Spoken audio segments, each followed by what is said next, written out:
Hai, nama saya Nur Sani bin Nasil atau panggil je saya Sani. Sebagai property consultant di Suka Properties dan financial advisor di Easy Advisory, saya memang selalu sangat jumpa dengan realiti yang mungkin anda pun tengah lalui sekarang. Ramai pekerja swasta di Malaysia ni sebenarnya tengah berdepan dengan tekanan kewangan yang boleh tahan menyesakkan setiap bulan. Tapi kan, jauh di sudut hati, siapa tak nak ada rumah sendiri? Betul tak? Hari ni saya nak kongsikan macam mana impian ni sebenarnya bukan angan-angan kosong kalau kita guna strategi yang betul.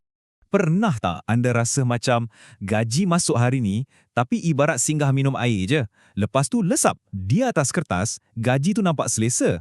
Tapi realitinya, setiap hujung bulan, skrip yang sama berulang. Sehari dua lepas gaji masuk, duit tu terus lesap. Disedut untuk bayar macam-macam komitmen.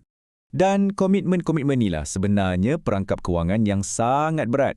Kita ada pinjaman peribadi lah, kad kredit yang asyik max out, hutang-hutang lama yang bertindih, sampai komitmen bulanan tu jadi terlampau tinggi. Sampai satu tahap tu, kita jadi penat sangat. Kerja siang malam, hari-hari pergi kerja, tapi hidup macam tak bergerak. Dan yang paling berisaukan, bila rekod kewangan macam CCRIS atau CTOS kita pun mula terjejas. Bila rekod dah mula calar sikit, ramai yang terus give up dan percaya bulat-bulat cakap orang. Kononnya, alang-alang dah blacklist sikit ni, bank confirm reject lah, tak ada harapan nak beli rumah. Sebenarnya, hakikatnya tak macam tu tau.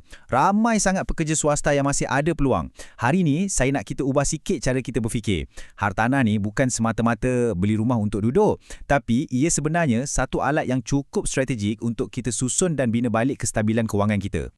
Jadi, mari kita buat checklist kelayakan yang simple. Kalau anda seorang pekerja swasta, umur pula bawah 40 tahun dan memang ada pendapatan aktif setiap bulan, perhatikan benda ni betul-betul.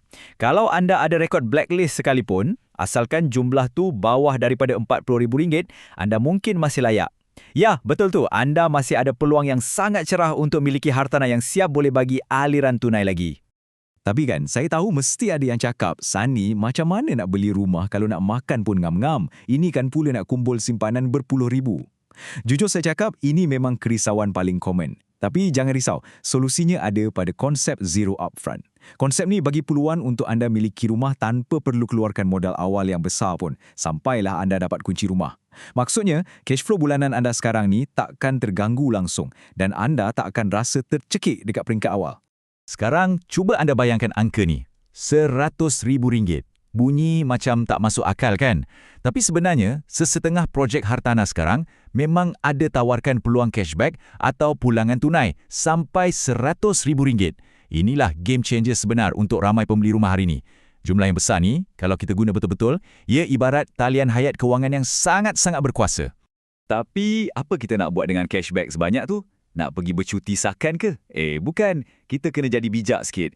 Kita guna dana ni untuk langsaikan semua hutang-hutang lama yang merimaskan tu. Kita tutup terus mana-mana pinjaman peribadi atau kad kredit yang interest dia tinggi melangit. Bila kita buat macam ni, komitmen bulanan kita akan turun mendadak. Tiba-tiba, gaji bersih jadi makin besar dan dari situ kita boleh mula kumpul simpanan. Bayangkan kelegaan bila dapat tengok payslip dan tahu gaji tu memang betul-betul milik kita. Tak payah nak sesak nafas lagi. Lepas dah settle hal hutang, rumah yang kita beli tadi tu, kita jangan biar kosong je. Kita jadikan dia aset yang bekerja untuk kita melalui strategi room rental. Konsep dia sangat straightforward. Kita ambil unit rumah yang asalnya ada 3 bilik, lepas tu kita ubah suai sikit, jadikan 5 ke 7 bilik. Kemudian, kita sewakan ikut bilik. Percaya atau tidak, kutipan sewa bulanan ni ada potensi yang sangat tinggi untuk cover 100% ansuran bank anda setiap bulan.